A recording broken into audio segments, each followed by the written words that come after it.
วันหยังก็มื้อนี้วันแม่วันแม่คือหมดพ่อให้แม่ซะกินข้าววันแม่ว่าพ่อให้แม่แบบนี้แล้วแบบว่าถ้าคนแพ้ให้ผมพูดผมจะต้องการตลอดไปกินวัดก่อนกว่าเห็นเท่าเป็นโน่นนี่เป็นปกติมาอยู่กับลูกกับหลานตลอดไปอย่าชอบไปโน่นนี่อย่าชอบไปปกติโดยชอบอีดอกเลยวันแม่กะขอให้แม่อยู่ดีมีแห้งเหมือนเงื่อนเด้อแม่กะไม่อยากมาให้ได้ว่าเหมือน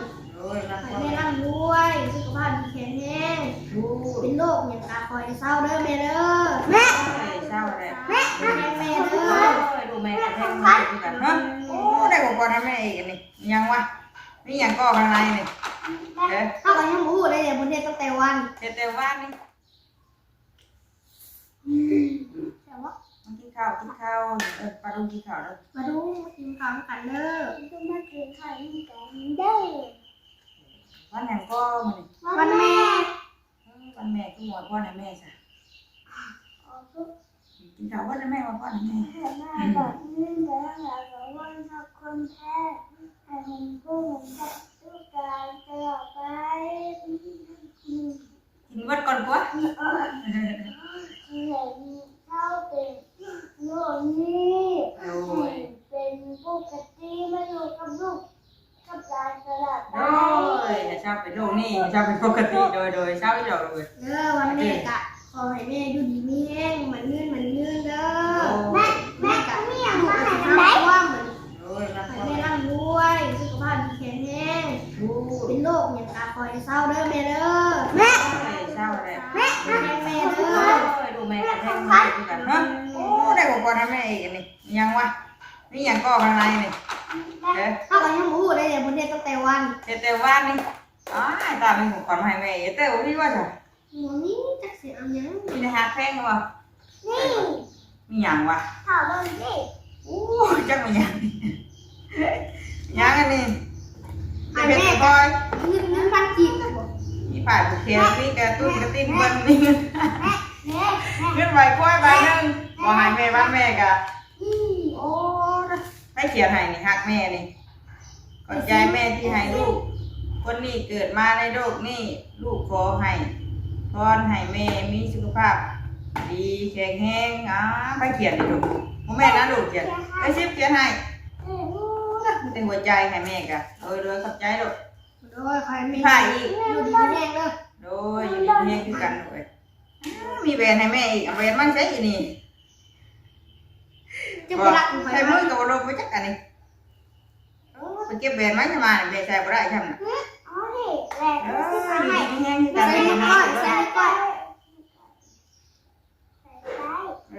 ันแพงอยู่ดีแห้งนะลูกเด้อใหญ่ไว้เป็นคนหูพอดีเด้อที่ข้าวเอาผูกแกดิ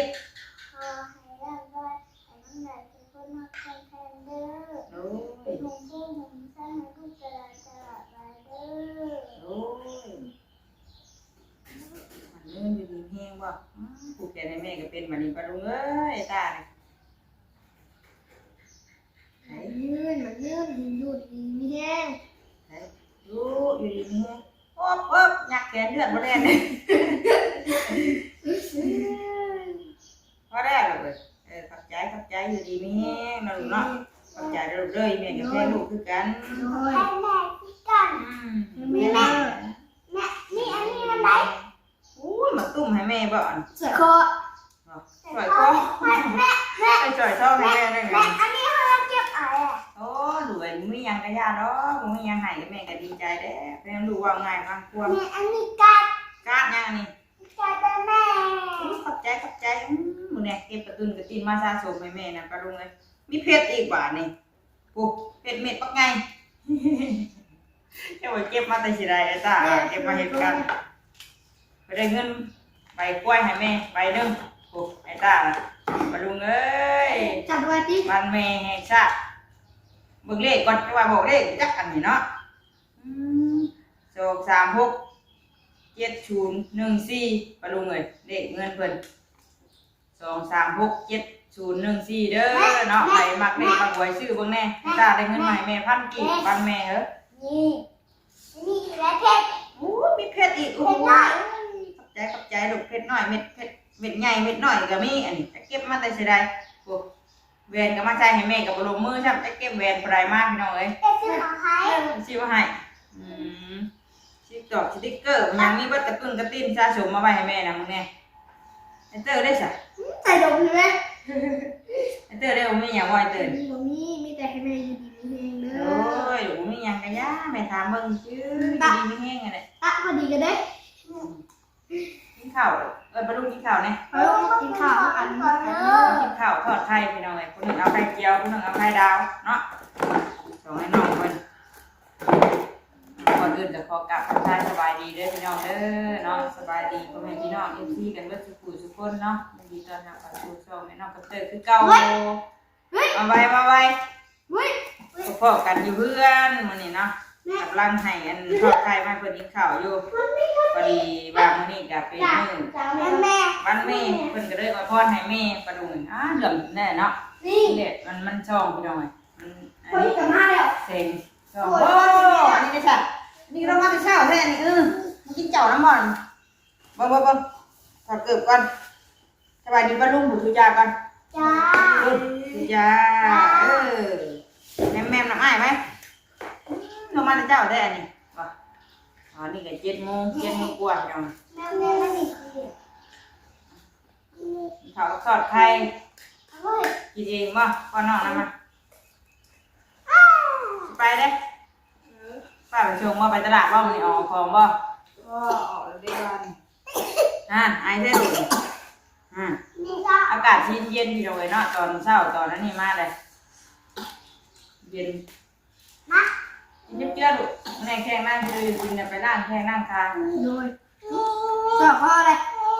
นี่ ตาไหนวันเมย์ ตาให้แม่ให้ป้าวันเมย์ได้นี่น่ะนี่มากินได้ไหมกินได้ไหมกินบ่ก่อนบ่ทอดน้ำไหมบ่ต้มน้ำไหมบ่ต้มเอาขนาดยังดูไปมาไปให้น้องกินเอาบ่ก่อนกินแม่มาเดี๋ยวบ่กินเอาข้าวไป เฮ็ดเดี๋ยวพี่เฮ็ดยกเฮ็ดอยากกินเฮ็ด นั่งลูกตั้งนั่งกินเองลูกกินเองเอาแน่มาเลยเอาก่อนมาหายบ้านแม่นะเบิ่งได้แม่เด็กมันนั่งแบบว่าเด็กมันนำแง่ได้มาชื่อเด็กนะเนาะเถิดข้ออีกมาจักแวนมาจักเพชรมันไงหายแม่นะจักไปเก็บว่าแต่สิได้ผูกแขนให้แม่ได้มันไงขอบใจเด้อเด้อ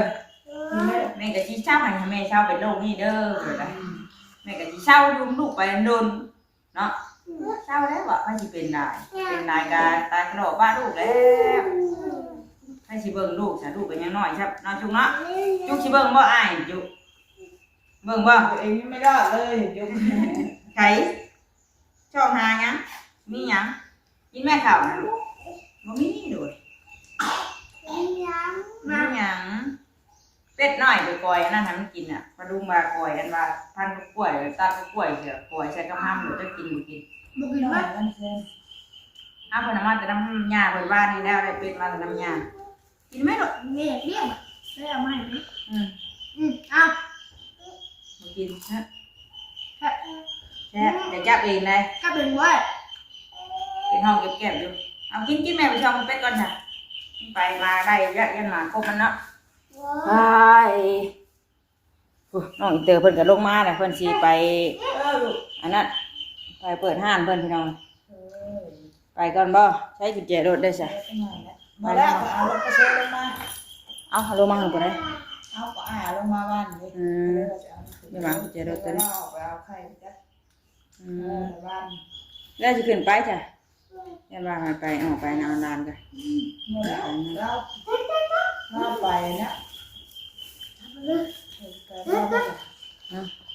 ยังตัว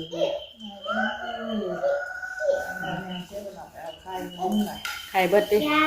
ไอ้น่ะชื่อมาเต้นมันน่าจะยัง3 ชิ้นใหม่ชื่อไว้ให้ดูอีกก่อนเป็นกินถ้าได้ไข่น่ะทอดไข่ตอนเช้าตอนแรงทอดแล้วก็เจียวแล้วก็ต้มฮะ เส้นแล้วก่อนเขาได้เส้นก็ได้มาเส้นแล้วเพลง ตาบุญ เอาไว้พอได้กินที่เราแบบไม่ได้กินก็ต้มให้คนกิน ต้มให้จุก กินน้ำไม้กินน้ำไม้กินไปโรงเรียนลูกแม่ไปเอาน้ำให้ มึงกับเพื่อน เรียนมาเสือ กินไปอันดินนั่นแหละว่าชิบ่าวไปดินแหละว่าไปโรงเรียนน่ะดื่มแหละแม่ก็ได้ วันที่จุกได้เสร็จจุกได้ยังแม่วันแม่จุกนี่ยังจุกเป็นไข่เป็นน้ำแม่ก็ดีใจอ่ะแม่ชุดเนี่ยต้องวันแม่หรอกแม่กับท่านได้กินยาได้เนี่ยหน้าได้เจาะเลยอยู่ป้าป่ะให้แม่เปิดห้างถามว่าได้ไปคืนหลังป่ะฮะอยู่ป่ะน้ำทะเลถามมาอยู่ก็น้ำอยู่ป้าว่าไปเจาะกันไปแม่ก็ลืมแล้วป้ามาย้ำให้แม่ได้หมอนี่กันผู้หงความใช่ป่ะจะแม่มากินแล้วผมว่าได้ยาความแพ้คนจะจ่อย นกตา กินยาก่อนคือกินยาข่าวมันยังมีข่าวเย็นเข้ามาเลยทานแม่ปวดเสียไปตันอย่างน้อย เบิดแล้ว แล้วแม่พาเราลงตัว ตามันจะบ่ได้ แล้วป้ากินยาก่อนลูกใช่มันเกินเช้ามันกินยาก่อนหน่อยยังคอยยาอะไรตอนเช้านี่กินเช้าเนาะแต่ว่าเขาก็ต้องมากินนะมันกินยาย่ำค่ำเนี่ย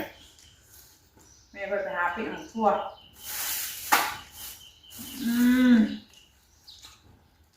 ยังจังเวทเนี่ยถามว่ากินยาในไข้บ่กะ ใครแน่อยู่วะ มันเจ้าจะชื่อว่าเป็นอะไรเนาะมันไข้ตัวที่ว่าถ้ากินยาตัวนี้แหละมันนอนรับเนาะแต่ก่อนนี่นอนบ่รับถ้าเขานอนนี่ประมาณกินน้ำแล้วทำเต็มที่ก็ได้ชั่วโมงนึงหรือว่า2 ชั่วโมงนี่แหละพี่น้องตื่นมาแล้วมานอนบัดนี้เนาะแจ้งอีแม่ลูกอันนี้เรากินกับใครเนี่ยนอนรับตัวนี้เนาะนอนรับแต่ว่าหายใจนี่ก็ยังแบบว่าบ่ค่อยคล่องบ่ค่อยติดปานใดก็อยากนั่นในก็ว่าอากาศมันก็จะชื้นเย็นแน่กับใครแน่อยู่หน่อยนึงเนาะเพราะว่าถ้ามันสิเป็นหน้ากันมันอากาศร้อนอยู่หน่อยเนาะเวลาเราเข้าไปอยู่ไปนอนอยู่ในห้องเนี่ยนะครับกลางคืนเนี่ยมันนอนห้องบ่ได้มันลุกขึ้นไปลุกมาอยู่มันร้อนเด้อากาศมันร้อนแล้วเราเข้าไปในห้องมันให้อบอ้าวห้อนมันนี่นอนบ่รับเปิดพัดลมอยู่กับมันแบบอายพัดลมกับอายห้อนนะมันนี่เดี๋ยวมันเติมอยู่ว่าเขากินยาตัวนี้นะเห็นเขานอนรับเนาะนอนรับเลยว่า3 อย่างหรอกยังไม่กินอีกแล้วประมาณ8 มื้อ 9 มื้อก็สิเบิดแล้วเดี๋ยวก็ไปคำว่ามันรู้สึกว่าไข้แน่เขาก็สิไปต่อเอาเนาะแต่เดี๋ยวนี้ก็รู้สึกว่าอาการนี่ก็ดีขึ้นหน่อยนึงเพราะว่ามันเป็นน้ำอากาศบ่หรือว่าเป็นน้ำกินยาเนี่ยบ่หรือได้ไรหน่อยอากาศกับอากาศที่ว่าหลังจากที่เราไปหาหมอมานี่ก็อากาศก็รู้สึกว่าลมหนาวเย็นๆเนาะมันก็เลยเป็นไงเนาะโดยดูแม่เก็บไว้อยู่หรอเก็บไว้เนี่ยแม่เก็บไว้ของขวัญลูกนี่ขอบใจลูกเด้อไว้ลูกดีๆนี่แห้งเป็นคนลูกดีของแม่กับพ่อแม่ไม่ได้กินยังได้เลยเนาะไม่ยังไงกับวันแม่กับแม่กับฮักวันไหนฮักลูกคือเก่านี่แหละวันไหนเขาจะหักแม่ชิกันให้เขาไปหาดิบเนื้อ อยู่กับลูกกับเต่านี่แหละ แม่เข้าหาดิบเนื้อแม่เกี่ยงมาเลยมีเขาสมิธ ใช่ลูกเต่ายังบ่ใหญ่จะเป็นยังไปยาก่อนมาด้วยข่าวไปเกลือส่งทำข้าวมันกิน แม่ไปเบิกเป็ดปัก มันเป็ดเด้อคอยยังกินยังกินว่าใช้ยาตัวนี้นะ บุกยินน้ำเด็ดน้ำเลยเป็ดเด็ดน้ำ ใช้ยาไหมตัวบนกินน่าไม่กินยาละ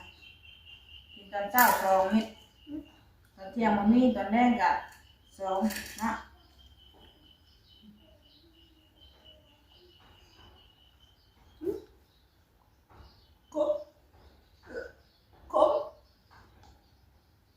เบิกปาก อ่ะนั่นนะ มาตอบกับแม่ไม่เชื่อยาตัวนี้บัดนี้3 อันกับยาตัวเป็นเซน่านี่ไปหน่อยเนาะคนไหนเซน่า โอ้ยต่อขีดมันนี่ วายนอกลูกวายนอกน้องกินนะ เอามา เอาทั่วน้ำแม่ไปปี ปิ้งถั่วแม่ได้สวนปาเต้เด้อ กินมันเด้ออยากกินมัน ไม่ใช่ได้เด้อ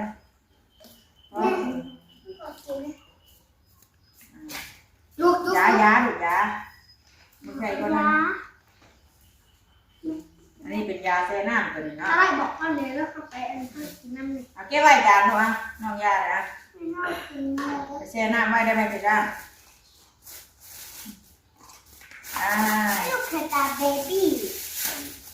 เอาเก็บไว้ของพ่อแม่นี่โอ้ยจำตุ่มยันนะมาแต่สิได้หมดแน่ไปกองอันว่าเพิ่นไปอันว่าได้กองชุมจกสระมาได้เนี่ยไปลงเลยเห็นบ่ไอ้ทางให้บ้านเนี่ยบ่จักกัดหัวใจบ่จักแขนบ่จักเซ็ตนี่น่ะเวรก็แม่ใส่มือบ่ได้แม่บ่ได้เคยใส่เวรใช้ยางดอกลูกเลยแต่ที่บ่จะบ่มีเงินมีคำเก็บเงินบ่อยู่นี่เนาะเงินมาแล้วก็ออกไปกายเลยออกไปหาหมอเลยมันจอยผ่ามามื้อนั้นก็ได้ที่แรกมันบ่ได้มันเอาเวรเอาหยังคล้องไว้สิบ่เวรก็บ่รวมมือใหญ่พี่น้องเอ้ยมื้อนี้นิ้วก็นิ้วใหญ่มันโดดใส่เวรใช้หยังก็ยากนำหมู่เนาะ แต่พี่ก้อยใส่ได้ยุ ก่อยเป็นร่วงแบบนี้นะร่วงหนูใจดูเด้ออยู่ดีแห้งเด้อจุกก็อยู่ดีไม่แห้งได้ดูเด้อ เฮ้โอ้ย แต่ว่าไม่ขอบไม่ทำให้พ้นก่อน เฮ้ ชาวไข่เด้อ เดี๋ยวเราขับไปนอนเด็กก่อนแล้วแม่กันถ้าอันเท่า ชาวไข่ชาวนา ถ้า เด้อ สองมาแม่ถ้าสองมาแล้วก็ห้าบอกมาเนื้อ ชอบไปช่วยได้นะเป็นเชื่อเด้อเด้อคนกินไข่เด้อใช้น้ำซอสเด้อเบิดเขาสบายคือ แม่ถ้าหน้าแม่ได้เอาโคตรได้เอาบอกมาเนื้อให้นะ กินน้ำยังโมเมนต์ยาได้หน่อย น้ำกินก็ได้ เอาไปเก็บไว้ให้แม่เนี่ย เขาว่าใส่ เก็บไว้เอาไว้กระเป๋าแม่นะใจดูก่อนอันพูดแล้วก่อน เนี่ยแค่สั่งอะไร เอาวันเลยเอาชอบมึงเป็ดหน่อยก่อนพี่น้องเลยว่าได้ก็ได้ทางไปทั้งไรแต่เป็ดจะไรพี่ถาเด้อแน่เมืองน้องเห็ดขอบเด้อแม่ออกมาซองเป็ดหน่อยก่อนเพราะว่ากอยห้ำให้กับอันทอนกล้วยเนาะห้ำได้หน่อยนึงห้ำที่เดือเกลือไก่อะไรจะไปทางไรแดมกินนี่แค่แต่มาได้ครบพี่น้องเลยเด็ดช่ำนี่แน่น่ะดีดน้ำจะเจ็บอยู่เบิ้งถ้าเป็นกองนางกันนี่เด้กอยห้ำให้เพิ่นกับว่าได้นั่นเดี๋ยวไปชี้ข่าวกับบรรมืออื่นก่อนไปเอาห้ำให้เด้กอยให้เพิ่นกินเนี่ยไอเตอร์ถอกอยู่นี่เลยเมื่อกี้นี่ยังด่างลงเอาน้ำใส่นี่เพิ่นไก่ได้กินเอาน้ำมาให้มันดิ้นนี่เนาะชื่อหัวอาหารนะมันกินกับพอแห้งแล้วนี่เรื่องสิไงให้แม่ไปกรุงเทพป้าเลยแต่ตัวน้องเนาะเพิ่นกินนี่พี่น้องนี่ดินนี่กาโยบร่องลายเลยเนาะตะกี้อยู่เทิงพี่ฝนตกใส่2 เทื่อ 3 เทื่อโดนโยบร่องจนอันเด็กเติบบานนี่ต้องได้ชื่อดินมาถมอีกแล้วพี่น้องเลยมันโยบร่องลายเนาะ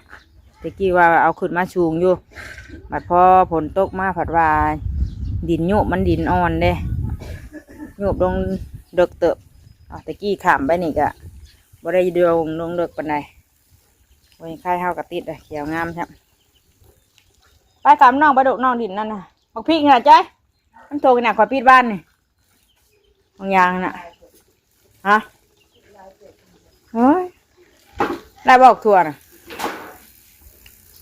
มันบ่งามติมันเบิดเลยอยากเบิดได้บอกถั่วกันน้ำถุงยางนายแจพุ่นน่ะผู้เครื่องมือก็งามพี่น้องไงพุ่นน่ะฝนตกใช่รถชุ่มยังไม่ได้เข้า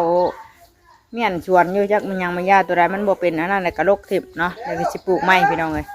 ตัวใดมันที่ว่ามันตายมันยังได้เขากระสิโรกออกไป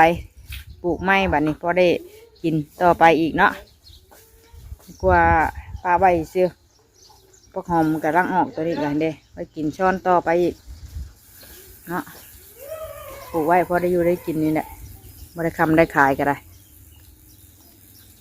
ไม่ได้ซื้อโมก็ดีเด้พี่น้องเลย